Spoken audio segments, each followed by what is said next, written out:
again, I apologize. Listen, 57 years after the assassination of Dr. King, and Dr. King talked about that stone of hope.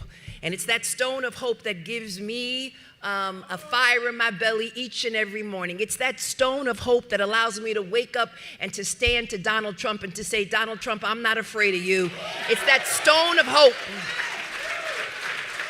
It's that stone of hope that gives me power.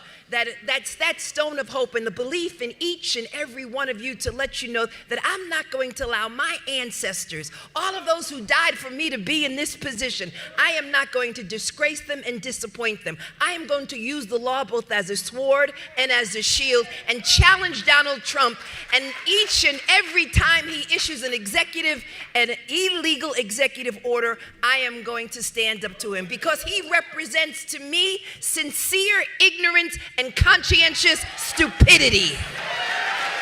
So that right there was the New York State Attorney General Letitia James at the National Action Network going on this weirdo rant about the evil orange man and how bad and evil and orange he is and how stunning and brave her, Letitia James, is because she stands up to the President of the United States and she won't back down from him. And if you guys will remember, Letitia James, when she was running for office the first time, promised that she was going to find a way to sue Trump into bankruptcy, again, during the Democratic primary when she had no evidence that he committed any sort of crime. Let me play that clip for you because some people on the left are in dispute of whether or not it exists. I've taken on powerful interests like developers. I've taken on legislators. I've taken on landlords. I've taken on powerful interests in the city of New York because I believe in a good fight. And right now, what we need is someone who understands that you should not be afraid, not be fearful of Donald Trump. We should take him down. We should sue him all the way to bankruptcy. We should investigate his business interests. We should investigate his business holdings. We should investigate whether or not why he was once in debt and now in a position to purchase all of this property. We can do that because I've been trained to do that, and I will do that at the same time knowing the Office of Attorney General and its powers and its responsibilities and its duties. My name is Letitia James, and I plan on being the next Attorney General of the state of New York. God bless you and thank you.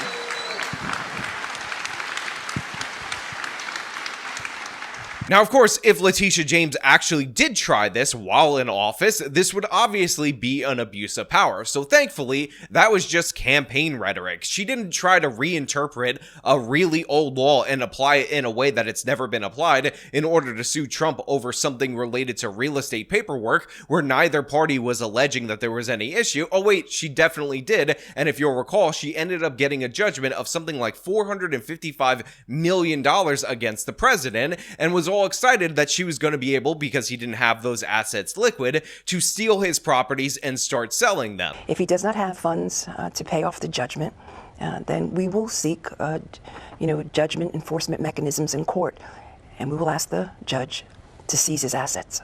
And so at the end of the day, how he pays for the judgment is really not my business. At the end of the day, he is responsible and liable for $363 million plus $100 million in interest. And of course, she thought she was going to get away with this, but immediately when appeal was actually allowed to go through, we started to see even the New York State higher courts question the methods that were utilized and the law that was applied here. May it please the court, Judith Vale for the New York Attorney General's office. All of the defendants repeatedly violated— Ms. Vale, can you identify any previous case in which the Attorney General sued under Executive Law 6312 to upset a private business transaction that was between equally sophisticated partners, where the supposed victim had the ability and legal obligation to discover the allegedly misrepresented matters by conducting its own due diligence, where the supposed wrongdoer advised the supposed victim through written disclaimers to conduct its own due diligence and to draw its own conclusions, where the alleged misrepresentation almost entirely concerned inherently subjective valuations of properties and businesses. Yes. Now, that particular case is still pending appeal, so we will look at that down the road when it actually ends up being finally adjudicated. But for right now, we're not talking about the evil orange man. We're not talking about him potentially fudging the numbers or lying about the square footage of a certain building in order to get better terms on a loan. We're talking about Letitia James, who, unsurprisingly, right now, according to documents obtained by various news agencies, is in fact accused of lying about her state of residence in order to secure better terms on a loan related to real estate. No, I'm not kidding about this, and that's what we're going to break down today. But before we do, I want to thank everybody who supports this channel via actualjusticewarrior.com/join. Give me the money. Give me the money, okay? Sincere ignorance and conscientious stupidity. And so DEI, as far as I am concerned, is more than about just black people. Let's be honest. That's right. DEI is about paid parental leave. DEI is about disabled children. DEI includes a number of categories. So when they talk about DEI, let them know that they're not only coming after us, but they're coming after all of us. And we've got to stand together, stand in community, stand with this great organization under the leadership of our civil rights leader, Reverend Al Sharpton, who has been a bright and shining light in the darkness. So we're going to talk about the little issue at hand, and then we'll talk about the big issue. So the little issue related to this Norfolk, Virginia property that Letitia James owns with another person is that she ends up listing the value of this property somewhere between $100,000 and $150,000, despite the fact that the original purchase price for this property appears to be around $250,000. And in fact, there seems to be about $400,000 worth of loans associated with it, so it seems like a big stretch that she's claiming that this particular property is only worth $100 to $150K. That being said, that's a small issue. We all understand, or at least we used to understand, the difference between a tax assessed value and a market value, so I think it's something right there that we could take note of, but we should set aside for this very moment. What's actually interesting in this particular article is a document that's buried in a series of filings from Letitia James from August 17th of 2023 that has a declaration of Letitia James and the person that she bought the property with, who is acting as her power of attorney at the time, that both people were going to be or intended to make Norfolk, Virginia their primary residence at the time that they were making this agreement. And the reason why this needed to be signed in this way is because Letitia James was in New York, as the Attorney General of New York at the time, so she had to give power of attorney to this woman in order to handle this matter. But in addition to that, they needed to make this their primary residence in order to get certain terms on the loans, lower interest rate, all these other different various things. But this, of course, runs into a major conflict, because how can the state attorney general for the state of New York claim that the state of Virginia is her primary residence or her principal residence, as it says in this particular document? And again, you don't have to take my word for it. You don't even have to take this particular article's word for it. The document page is right here. The PDF is completely attached. So right here it says, the specific power of attorney, known all men by these presents, that the undersigned Letitia A. James does hereby constitute and appoint Shamise Thompson Hairston of the city of Norfolk and the state of Virginia as her attorney, in fact, in her name, place, and stead, to undertake and do all the acts necessary to complete the purchase of the property. And it lists the address right there, but I think I'm actually going to block this out. Now it says execution of the deed of the trust in loan of an amount that should not exceed $225,000, execution of the real estate settlement Procedures Act forms, execution of the note, miscellaneous loan, closing documents not to exceed $225,000, and execution of the purchase agreement and addendums with sales not to exceed $250,000. And then it follows with saying, I hereby declare that I intend to occupy this property as my principal residence. Now look, to be 100% clear to everybody out there in the audience, I am not in any way, shape, or form a real estate attorney, an expert on commercial real estate, or anything of the sort. However, my wife actually completed law school. She actually has worked in a real estate firm, a commercial real estate firm, for well over a decade, so she would be an expert in what exactly this means. So of course, throughout the course of the making of this video, I did not even remotely suggest that I needed her expertise at all whatsoever, and I did not consult with her because, you know, I like to shoot from the hip and see where we end up. Okay, so all joking aside, I actually did consult with the wife who does work in commercial real estate, and what she told me is that typically on the documents that they use, they refer to this as the primary residence, but every single source that I could find basically says that the primary and principal residence mean the same thing. According to the IRS, your principal residence is actually your primary home, and you can only have one of them as an individual person, and Letitia James delegating power of attorney to this woman and then declaring that she had the principal residence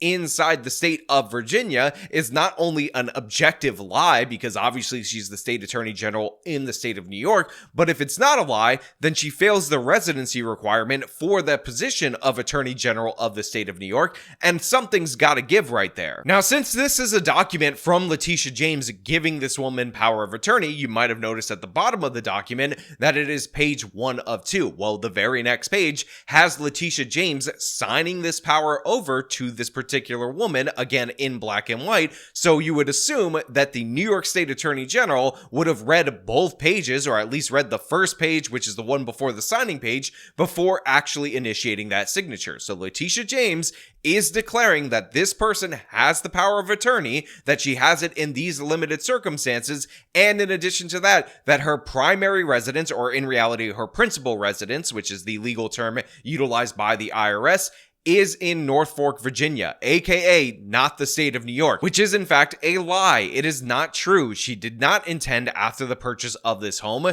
to make this place her principal residence. She did not intend to move to Norfolk, Virginia, and maybe you could make the argument that she's saying, oh, after this is settled, that she will eventually do this because maybe she was counting on in the future Biden winning a second term or joining the Kamala Harris administration or something ridiculous and absurd of the sort. But the fact is, this is August 17th of 2023, so that's really far out. But I don't know about you. It's that stone of hope that inspires me each and every day.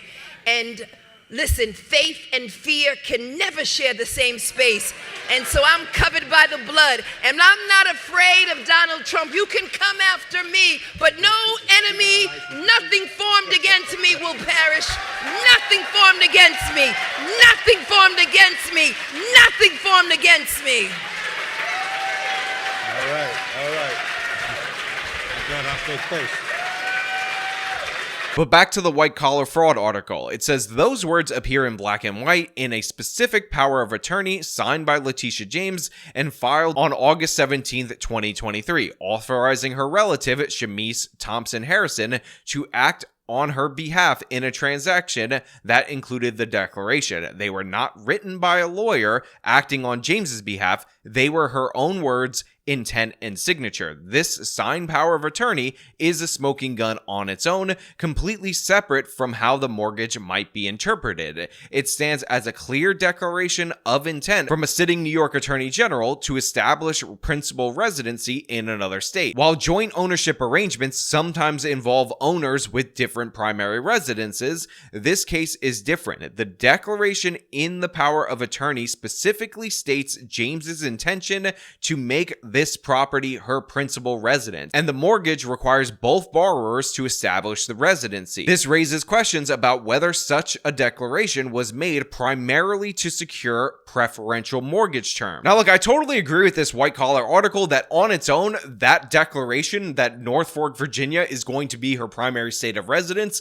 is absolutely crucial. It is absolutely something that technically should make her not qualified to be the New York State Attorney General, or possibly she did so fraudulently in order to get better terms on the loan, which by the way is something that months later she would go on to charge President Trump for in the civil suit that again she tried to get the $455 million adjudication, which she did secure, that is currently right now in the process of appeal. But to make things even more ridiculous is that if you'll remember, another thing that she was going after him for was misrepresenting the size of penthouses, how many units are there, whether or not you could build up more units and all these sorts of other things, but apparently that's also something that Letitia James keeps doing because she has a property that either has 5 units that are rentable and occupiable, or 4, it changes from form to form. And again, like I said, just a few months later, she would announce that crazy case against President Trump in which she got that judgment. And the thing is,